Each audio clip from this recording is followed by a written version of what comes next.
handout? Yes. Yes. Yeah, hopefully if you're on the subscription list, you got it. So I thought what we do is, and then go through the tips that I put down, because a lot of people don't build resin kits because they think it's really difficult, but it's a simple set of skills, a lot like building plastic, but it's helpful if you have a process in mind when you start, because it can be a little daunting because the parts need to be cleaned up a lot before you can start actually putting them together. With plastic kits, they have to be cleaned up a lot too, but it's a different kind of cleanup. So, the thing about resin kits that's really interesting is there's like something of all kinds. Scott, you want to start holding up some of these kits? Yeah. Those are mostly 48 scale you got there? Which is why we have resins, because of our scale Exactly. that we build. So, yeah, so Gasoline, one of the top companies for 148 scale. Lots So you have of Priest. conversions. Mary Panzer. Yeah. So these are all conversions based off the Tamiya kits. And then, Got full kits too. yeah, so then we got the Verlinden, bulldozers and stuff for Shermans. This is like a small group of what I have actually. So Was it the Calliope kit? that's the Calliope, yeah, and then That's all 48 dozer. This is all 48 scale. Hence is why we do the resin, because 48 scale is very not, Not supported. not supported, yeah. And then there's a company, Black Dog, another conversion for amphibious marine. A lot of them, most of them are conversions, which I do have a company called West who does full kits. This is a full kit of a BT5. And they're out of what, Hungary or Hungary, I think. Hungary, yeah. Hungry, yeah. And then, so that's like the 48 scale. And then for the 35th scale guys, you'll probably be doing most of the stuff like this would be the stowage. It's the only 35th scale I have.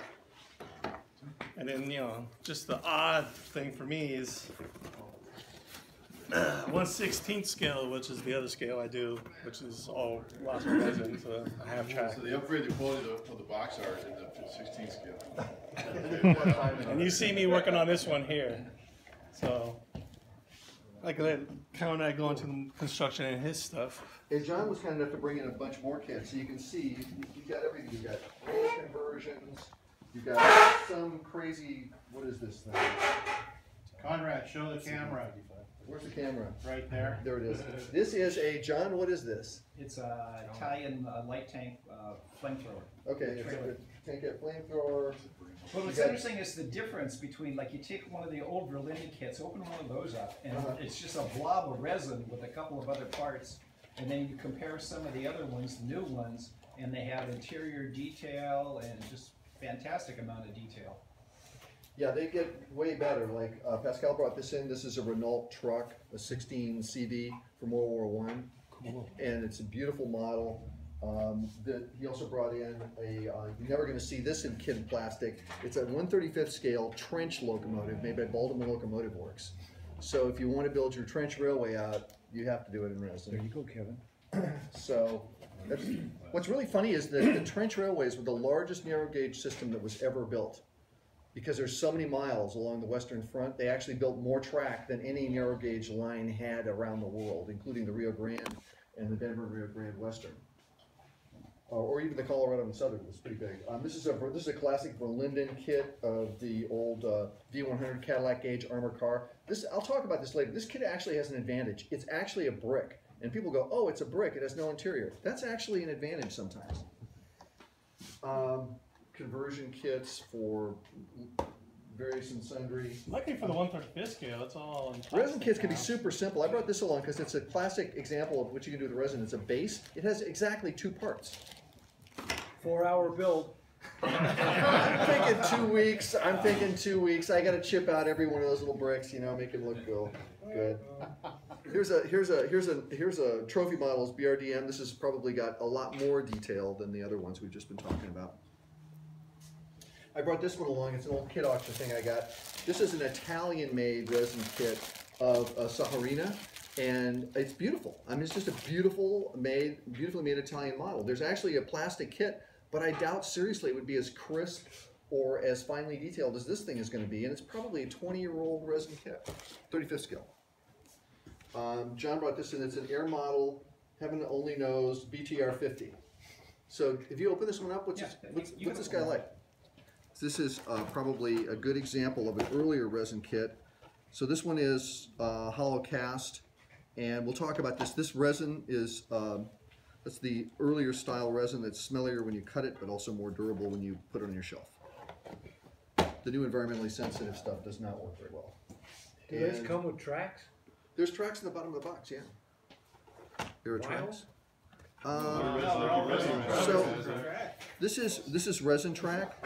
There's actually two kinds of resin track. There's hard resin track and there's flexible resin track. And all resin track is flexible if you heat it up enough. Yeah. But be careful because you can actually really pooch it badly if you overheat it.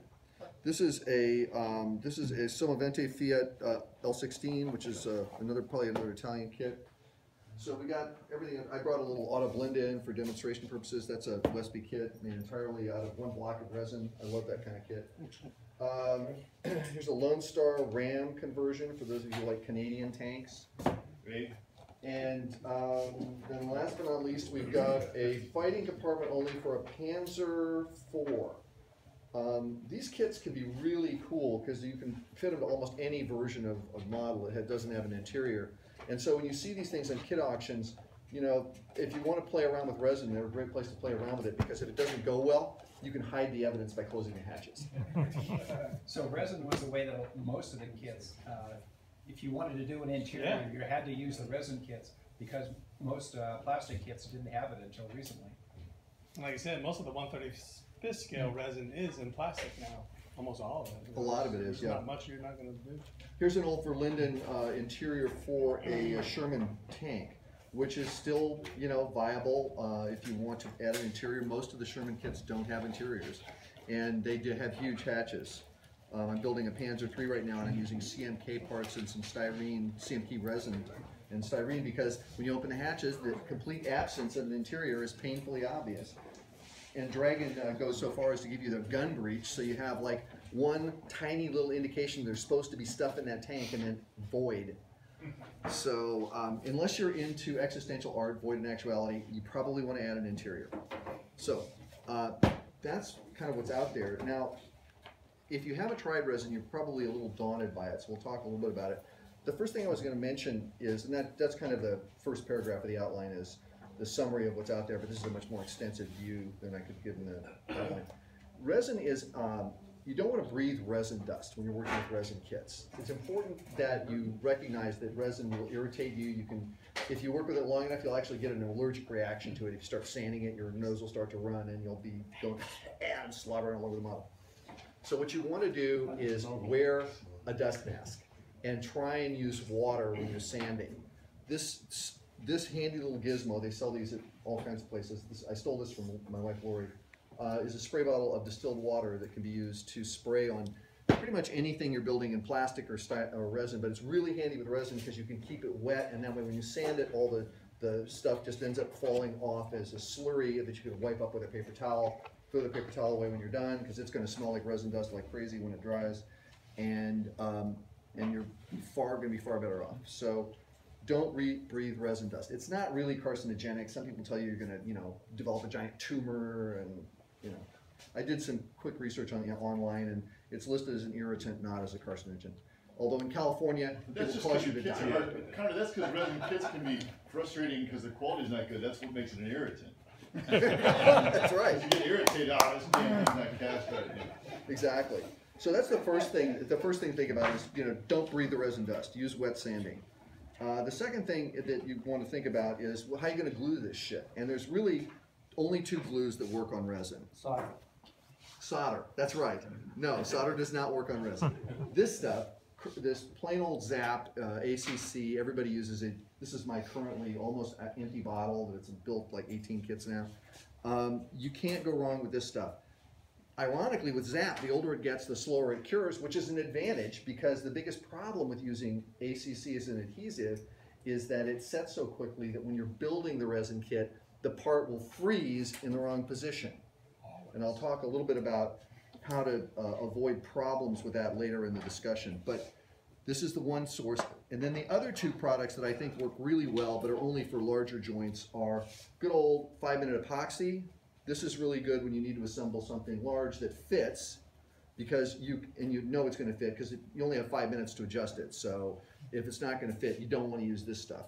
If you have something that you're really struggling to get together, my ever popular, I don't own stock in JB Weld, but I should, is the JB Weld epoxy, because this long cure product can be cleaned up with water.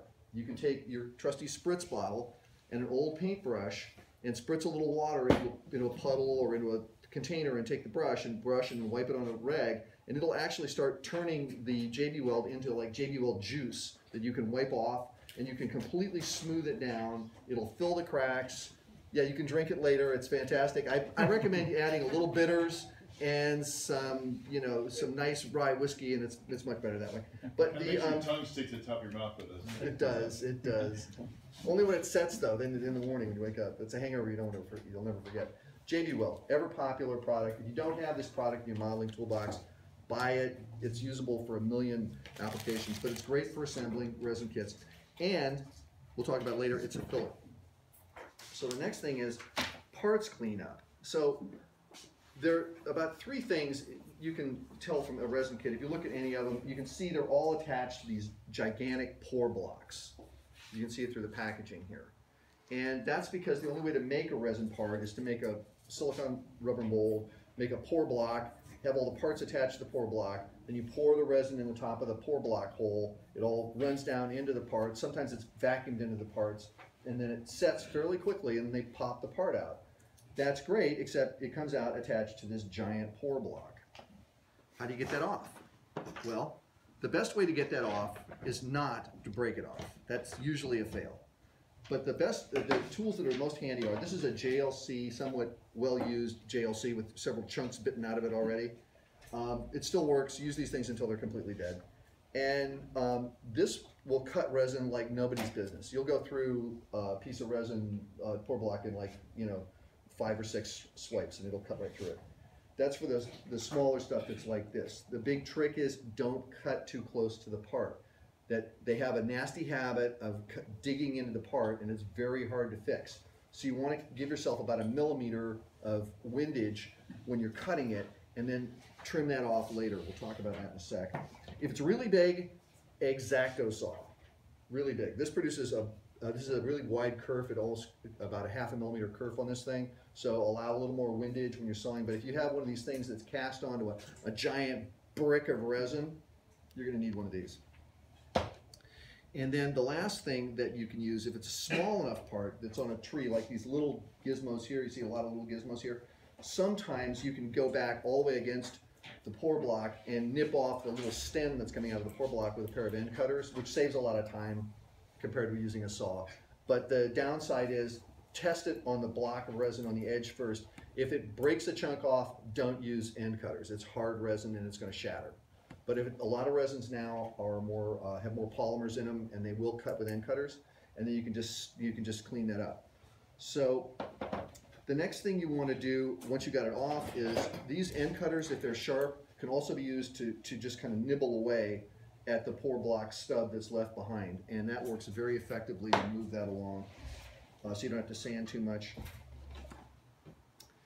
Then when you're done with that, you're going to have to sand them. A lot of times the simplest thing to do is wet sand it on a flat piece of wet or dry paper. But the ever popular sanding stick, as you can tell, mine does a lot of resin sanding, basically with a spritz of water on it to keep the dust down and just sand away. Go slow. What's that? And go slow. And go slow.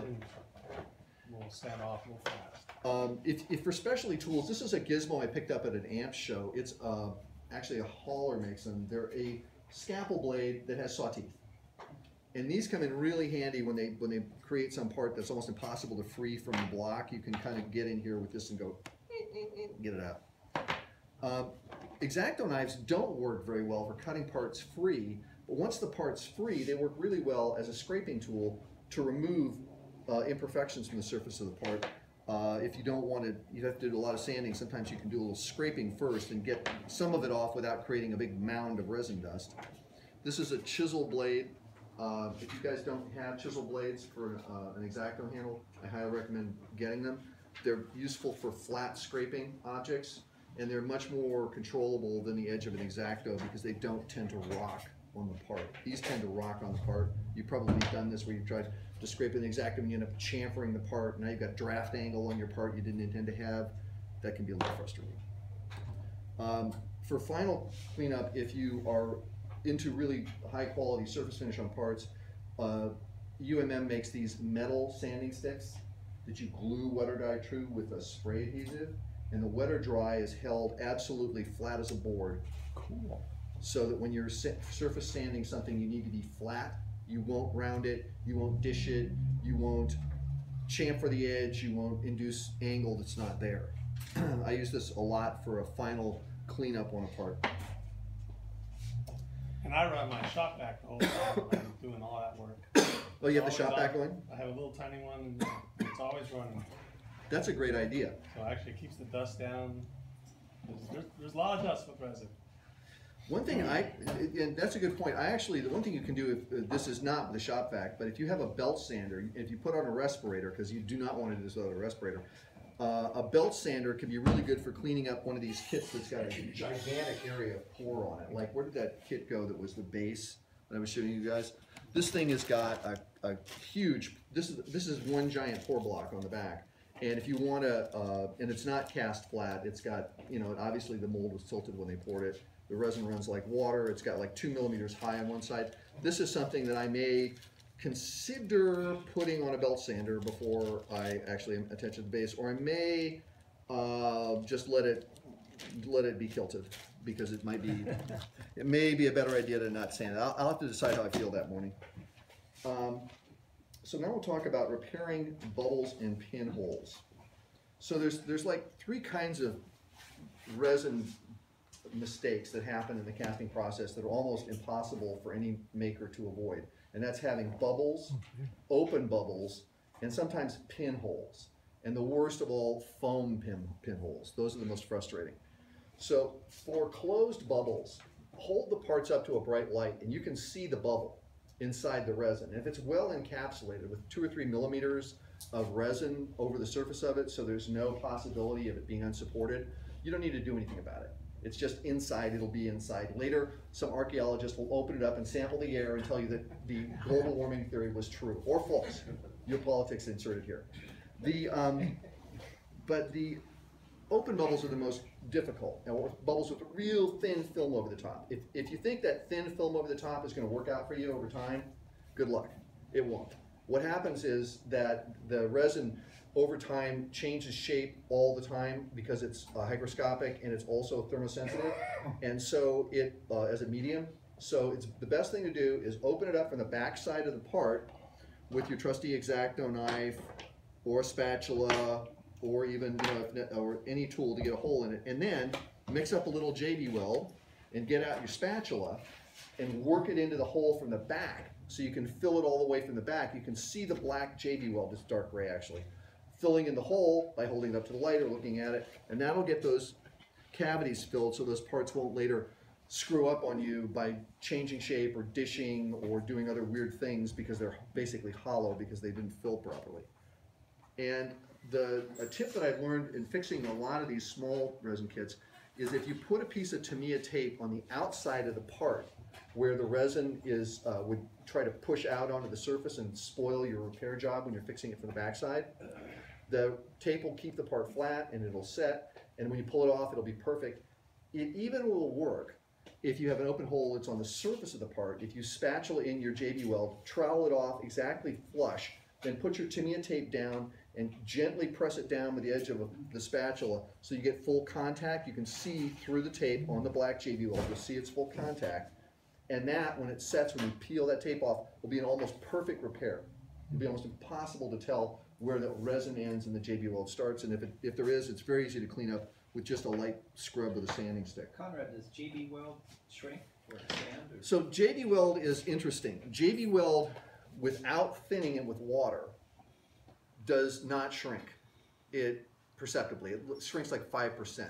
So yeah, you have to, when you get used to working with it, you realize that I'm going to fill it, but I don't want it dished. I want it just slightly proud, and that way when I sand it, it'll either dry flat or it'll dry slightly bulged, and I'll be able to scuff it flat and it'll be perfect. But This stuff generally doesn't shrink until you add water to it. When you add water to it, it takes on a different property and it acts more like a plastic filler that'll shrink a little bit, which can be an advantage because it means that when it finally cures, the surface will look flatter than it started. It'll self-level almost. And you get a really fine repair on the surface of the resin. How long, once you mix that up, how long can you work with water with it? An hour. About an hour?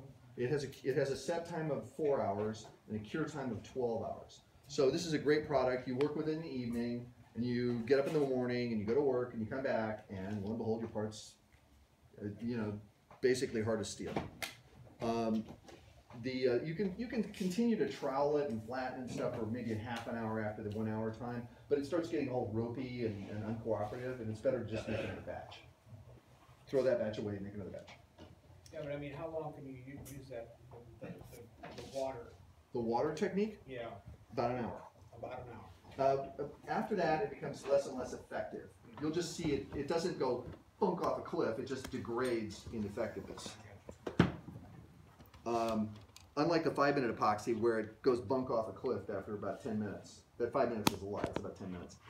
This stuff you can cure up, clean up, by the way. For those of you who use 5-minute epoxy, this product, Gorilla Glue, cleans up with acetone-based nail polish remover and a toothbrush. And you can buff it out to fairly well and then just get away from it and let it dry overnight, and it'll actually look like gloss varnish blended into the joint. It's really a remarkable repair. I use it a lot for woodworking repairs because it will fill end grain and things like that. So now we talked about closed bubbles, we talked about open face bubbles, the dreaded pinholes. There's two kinds of pinholes that you always are contending with in resin parts, particularly at the ends of small areas. There's like the little bubble at the tip of something. And the best way to fix that is to put a drop of gap-filling super glue on a pin and just put it into the hole till it fills flush, and go with your accelerator, and with any luck it'll fill flush, and you can just, with a light sanding before it gets really hard, clean it up and you're done. If the pinhole is any significant size, that can be problematic because this stuff shrinks. People don't normally realize it, but this stuff shrinks about 15 to 20% as it dries. So the way to fix that is to take either stretch sprue, or if you've got a lot of leftover resin sprues like this, oftentimes there's hundreds of little weird looking pieces left over in the pile. I recommend taking all of the scrap and putting it in a bin until you're done with the project. And then you can find a little piece that just fits in the hole. And then you just glue it in the hole, snip off the end with end cutters, sand flush. It's homogeneous material, it will sand perfectly, will not be able to see the joint, it will be as if it never happened. It will even match the color. You will not know it happened. You can fill parts so perfectly that you can't find the mistakes. Yeah, I do that a lot. Exactly. Yeah. One of my techniques. That's a bulletproof technique. It works. You can fill even really big boo-boos sometimes with a block of pole block. You can just kind of slip it in there and work it in with some glue, and there you go. Or if something is incomplete, you can take a piece of pour block, cut a matching piece that's going to fit it on, and glue, and you're good. Surfacer 500 and 1200 are good for the little holes too. I agree. Those work really well. The only problem with a solvent-based filler, like Scott was saying, is that it shrinks. Yeah. So if an alternative for solvent-based thinner is you can take this stuff and you can trowel it on without thinning it, and then take a wet trowel, and go back over it and smooth it off with a wet trowel and let it dry, and a lot of times you'll get a perfect finish. Then you just go back, wet sand the surface, and then when you prime it, you'll find any remaining mistakes. But you sometimes get a part from a garage shop that's got foam in it, that's literally foam at the center of the part where they poured it. This is really frustrating if it's on the surface, but you can fix it with JB Weld. What's that? Or rebuild the whole part.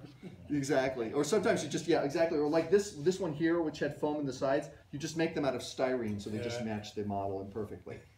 The two sidewalls in that fighting compartment are actually styrene copies of the resin parts. Yeah, resin makes good masters for styrene. Exactly. Yeah, when in doubt, just make it again in styrene.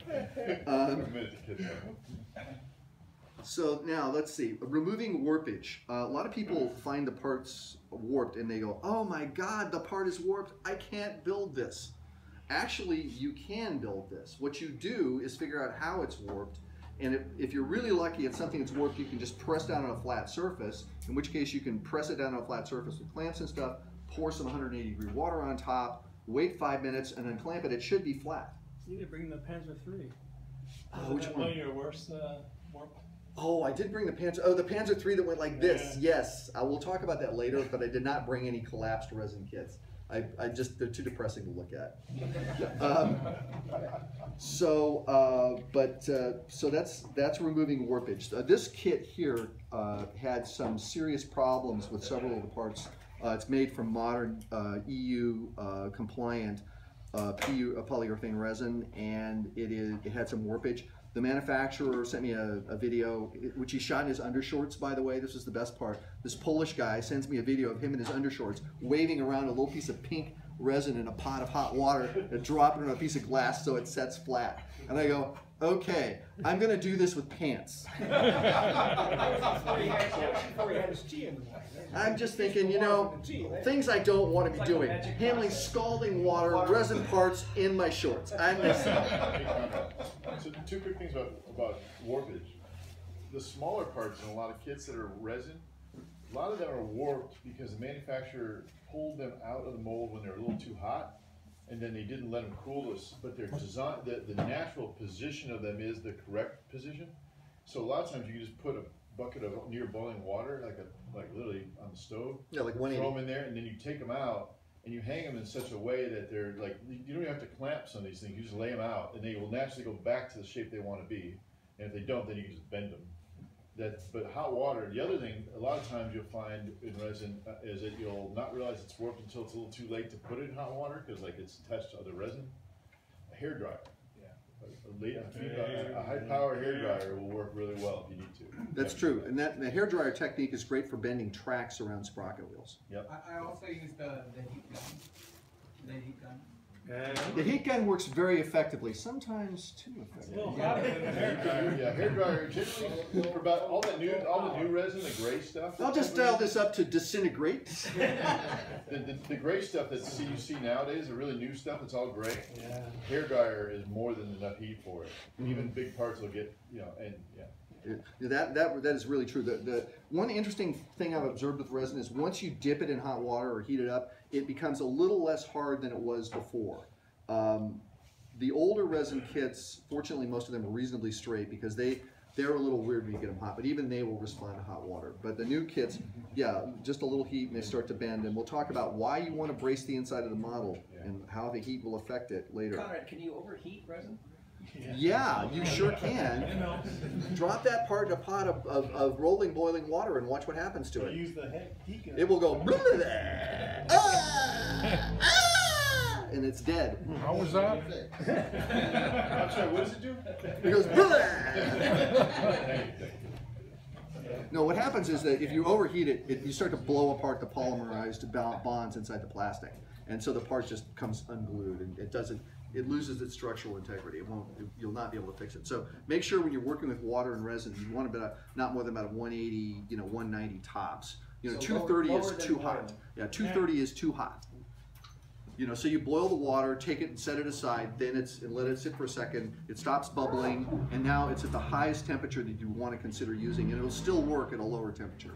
And you kind of experiment with pour block pieces. If you have any doubt about how the resin is going to behave, find a piece of pour block and screw around with bending that, because that'll tell you how it's going to react to heat and how it's going to react to water. You can also microwave the water in a little microwave, like a ceramic bowl in the microwave, which is less likely to cause it to boil. So then you're a little less likely to be too hot. I started using that a lot. I've had some thin pieces tap the hot on your tap. That'll do good it. enough. Yeah, just on some thin. That's true, yeah, especially if you get a new water heater and you set it up to like 140. Yeah, it's about 120. Kill children's temperature. Yeah. All right, so now we talked about pinholes, removing warpage, and warpage is, you know, so as Jim was saying, sometimes you just flop it around the resin, hold it straight, and it just sits straight. Now, the next thing I talked about in the outline is internal structural support. The resin models, I've shared a couple models here at various meetings that have just warped or bent all out of shape. Resin is not basically a structural material unless it's tooling resin, and you get it from a guy named Tim Perry in England who made everything out of tooling resin, which is structural, but most resin is not structural. Tim was he was an industrial design guy and a perfectionist. His stuff is really high quality. Most of it is like what Jim just described, that gray, environmentally sensitive, softer resin. That stuff has very little structural strength. So for those models, you want to save all the pore blocks and everything else you've got and use that to create internal support inside the model wherever the model is unsupported by other model parts to avoid the later heartbreak of collapse. This model here has several large bulkheads that interlock and basically make the thing into a series of boxes as you move back inside the hull. The turret was basically a block, so I was 2 thumbs up on that. That's not going to change shape. The side boxes, blocks, 2 thumbs up. Hull, hollow. So lots of structural support to make sure that over time that engine deck doesn't go and die on you. Or worse yet, that the turret ring goes and then the turret kind of just wobbles out of shape. It's really frustrating. I've got a Panzer III from the manufacturer from Canada, will not be named, Belcher bits, and they that thing just completely died. I'm not too sure what I'm going to do with it. I've got another one of the kits, but I'm so reluctant to build it because the quality of the resin that he was using is not structurally sound, and I don't know if I could brace it enough to keep it from doing what it did. It actually shrank 2 millimeters at the turret ring. And the back of the model dished out maybe 1.5 millimeters. It looks like a tune tank. It's ruined. Well, if you're supporting it with old pore blocks, aren't you still using the same inherently unstable product, right? Well, you're using a material. Well, there's 2 reasons for using pore block. You know that the resin is going to have a thermal expansion coefficient, and the only thing that's going to match it is pore block. If you use other materials, you may actually introduce that wonderful phenomenon that you see in old Lionel trains, a zinc rot, and that's because there's 2 materials inside the metal that have different rates of expansion and contraction, and it just blows the part apart over time, and so your model will just crack apart and fall into pieces. So by using pieces of leftover resin, you're basically turning the model into a brick, and bricks don't change shape as much as hollow things do. So you try to box out and brick out your model. And there's no perfect thing. You can use styrene too. Styrene it has enough springiness, and it's not really strong enough to force the model apart. If you start putting plywood inside your model, plywood's really strong, and your model is very likely to not withstand the differential expansion between the resin and the plywood, which plywood's very stable. It doesn't change shape. Resin does. So like T-bar and things like that, styrene. Yeah, styrene works really well. Like I said, the pore blocks, a lot of times there's some huge honking pieces of pore block. Like look at this thing right here. This thing right here. Once you're done with this thing, this makes a great girder. You know, you can you get a couple big pore blocks like that, and you just put them right across the top of the thing. And then key them into pore blocks in the hull so that the thing is vertically supported. So when it tries to shrink, it's not going to do that. It will have less success collapsing on you when it's fighting against an internal structure. When there's nothing but air, particularly when there's a turret sitting on top, as Jim mentioned, you heat it up with hot water. Scott was saying tap water. Some of this resin's not that strong. And there goes your model. What period of time are you talking about how long it takes to collapse? Collapse, yeah. 1 or 2 years. 1 or 2 years? Yeah. But we've been building models. The club's been around, how many meetings we have? We're like 129th meeting. You know, lots of models have died in the time that we've been around. So anyway, now we talked about internal structural support. Aligning parts during assembly. This goes back to the problem with using an adhesive that wants to set on you really quickly. If you can possibly make your parts all fit together with tape and whatnot, and then apply the adhesive while everything's held in the right relationship, this is a really good idea. You have a much better chance of getting the model to come out straight. Sometimes you kind of have to put the glue on, pray, and stick.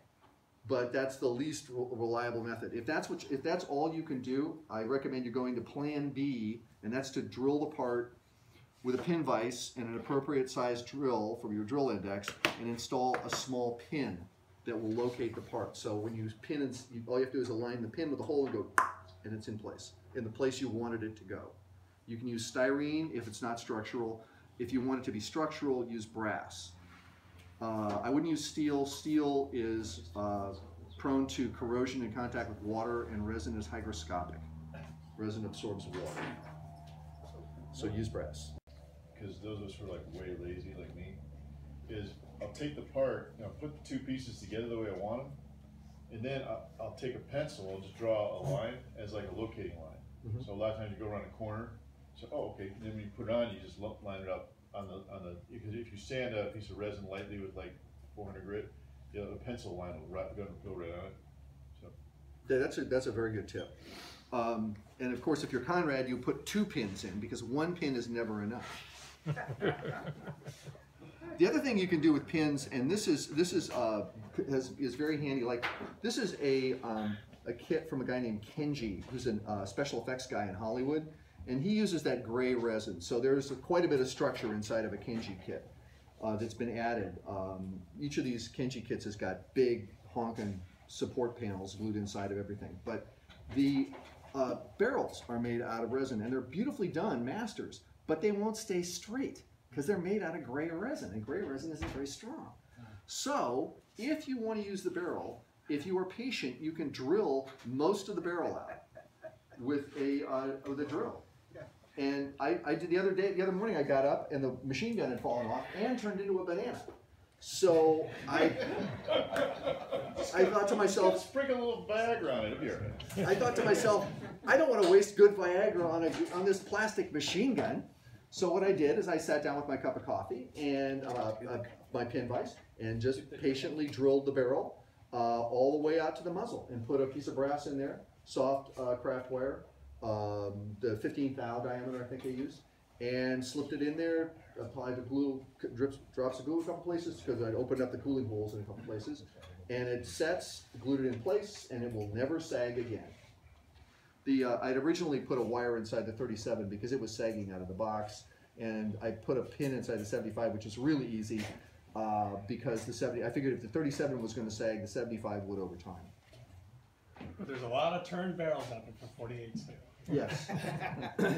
Most of these other models have metal barrels that you're looking at. It's just they don't make certain things like really short. What is this? An M2 75 with a counterweight on it. That's not available. Or the 75 millimeter gun in this thing. I have to use the resin parts. This is held up pretty well, probably because it has 2 pieces of structure in it. So that's pinning parts and aligning them with using pins. And the other thing you can do with pins, I want to mention it just in passing, is if you've got any structural area on the model that has to hold up over time, like suspension towers, axles and things like that, it can be a really smart idea to pin those in place so the pins run into the biggest part of the model. That will fix like the fore and aft wheel on a suspension. That will keep the suspension from collapsing over time. A resin model sitting for 10 years will just right down on the suspension. But if you pin it, you have a pretty good chance it'll still be there in 10 years. You're really making it attractive to work with. It's super, well, yeah, but the plastic for 10 years, yeah. The plastic is just as, I can show you plastic models that have fallen apart just as badly. It's, the assembly, if you want your plastic models to hold up, I used to build models for museums. If you want your plastic model to hold up, you can't build it the way the instructions say. You have to add in supports inside of it. The plastic hulls have the same problems that resin does over time, particularly as they thin the plastic. Like this new Tamiya kit that I just got, here's an ad for Henry. Got this at Henry's shop. I put this together the other day. And this thing is the latest Tamiya mold, and they've thinned the plastic from 40,000th of an inch average section to 35 thou, which doesn't sound like a lot, but it's structurally a big difference. And so even Tamiya included a whole bunch of internal structure to make sure the model wouldn't fail. If you look inside, there's a bulkhead inside this model that's supported on top of another bulkhead that contacts it, exactly what I just described. And you don't need one up in the front because the four section, they thicken this up enough to support itself. But there's an example of even in plastic, they're dealing with the same problems over time with model collapsing. So, For the cost of adding in all the bulkheads, couldn't they have just made it thicker to begin with? you know, I have no idea why they did that. Plastic must be getting really expensive because I've noticed that they are increasingly, when I look at the molds, I notice from an engineering standpoint that they've got all kinds of little voids. Like this thing had little voids in the back of the suspension parts that I had to fill because you could see them.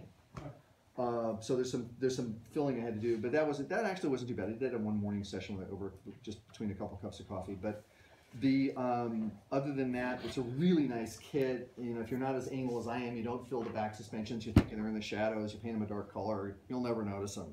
There's a 35th scale version of it. Same kit.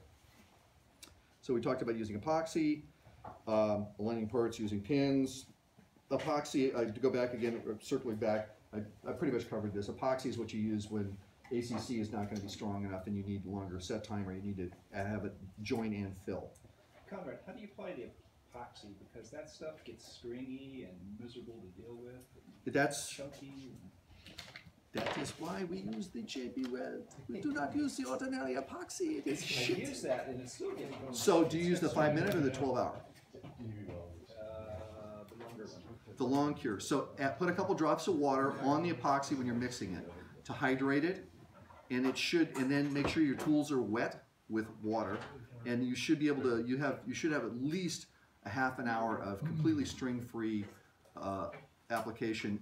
But don't worry if it strings a little bit. Just kind of pat it down with a wet tool. Take a paintbrush and smooth it off, and you should be fine. And then as it starts to set, you can go back over it. You know, once it's starting to really cure, you can take a wet tool and you can press it into the joint too and go back if you have to do that. That'll solve your problems there. But I have pretty good luck with it. Just brushing it out wet and leaving it clamped, and it self-fillets, and Bob's your oyster. And finally, the last couple things I was going to say about resin is priming. You really want to prime resin kits. People often will tell you, oh, I just painted it. That's on plastic, that doesn't work very well. On resin, that's usually an invitation to disaster because there's going to be little things you didn't see, but when you prime it, you'll see it. The best primers, they're all these are good.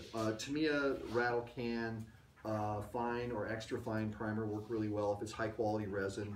Gunzi makes some filling primers that could be used. It's really good. They're both sandable, lacquer-based primers. They have the advantage of being easily sanded and repaired and reprimed. Mr. Surfacer works well. You can spray it on by thinning it with a lot of self-leveling thinner. That works really well. And those are all great unless you have an objection to working with solvent-based materials all the time, which I do. So I only use those when I really need to use them.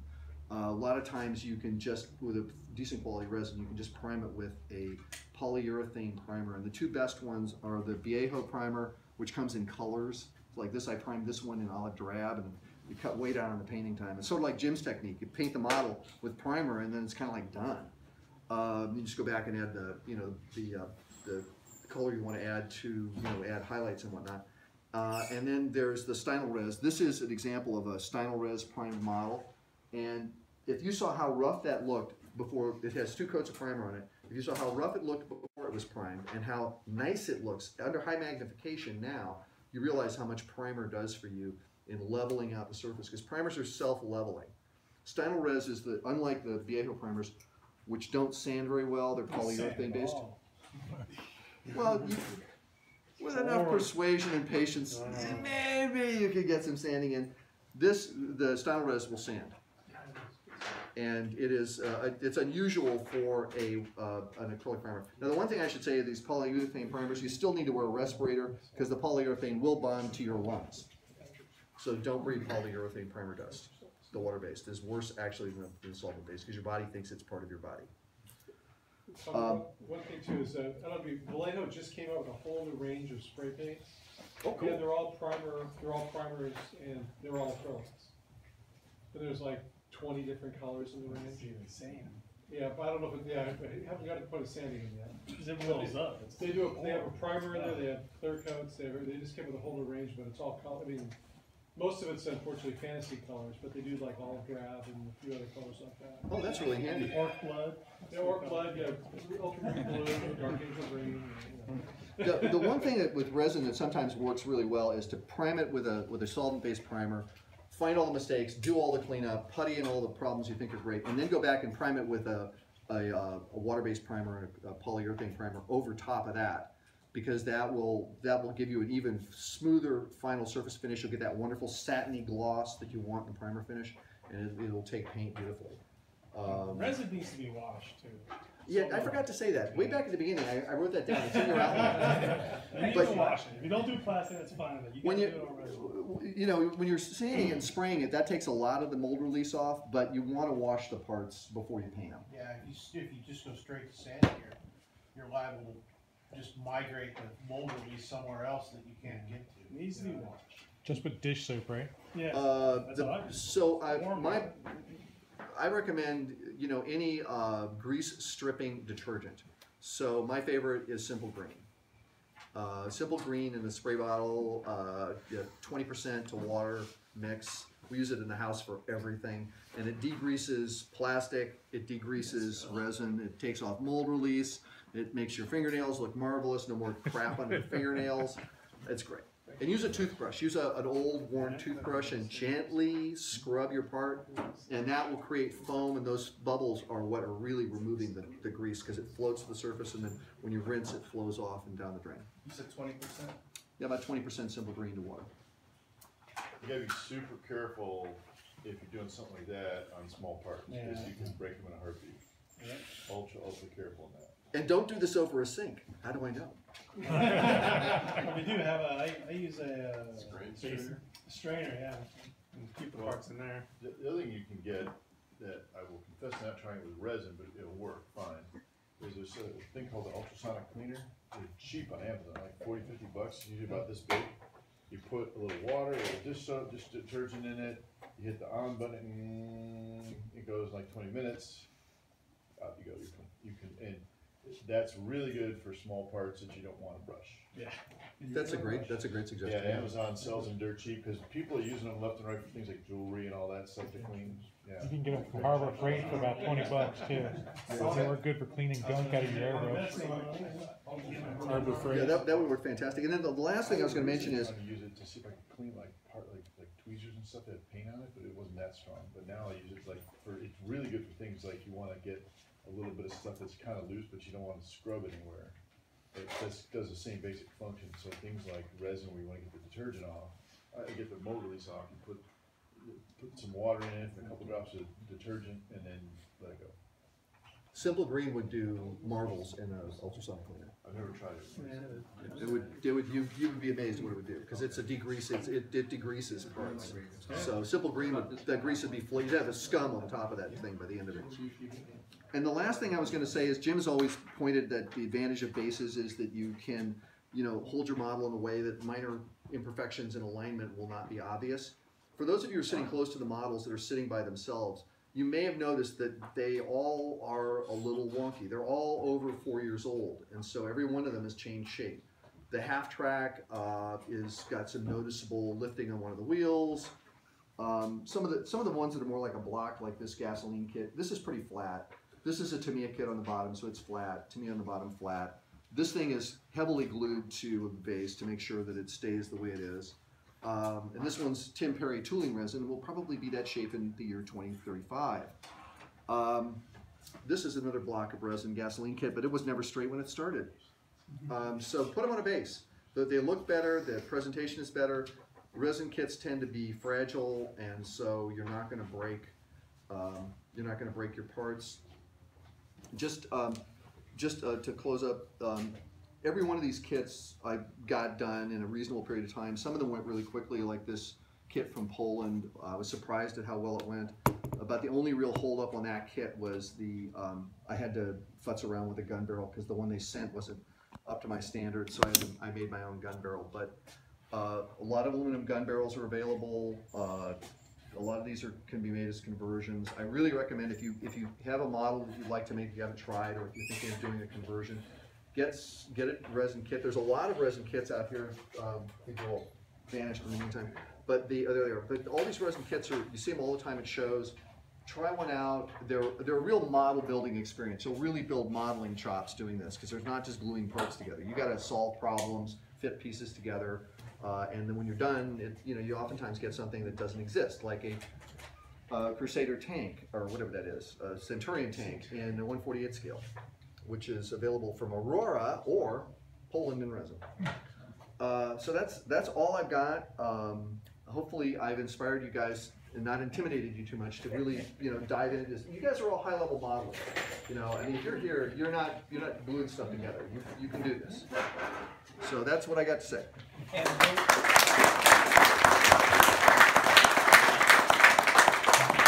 we'll leave the resin kits out during the break, so if you want to take a look at any of those kits and see what's inside of them, they'll be available. Okay, let's take a break. We'll get back at 6 o'clock now. We'll have the next presentation at 6:30. Well, I just got a resin conversion for my 1 to 32 F4.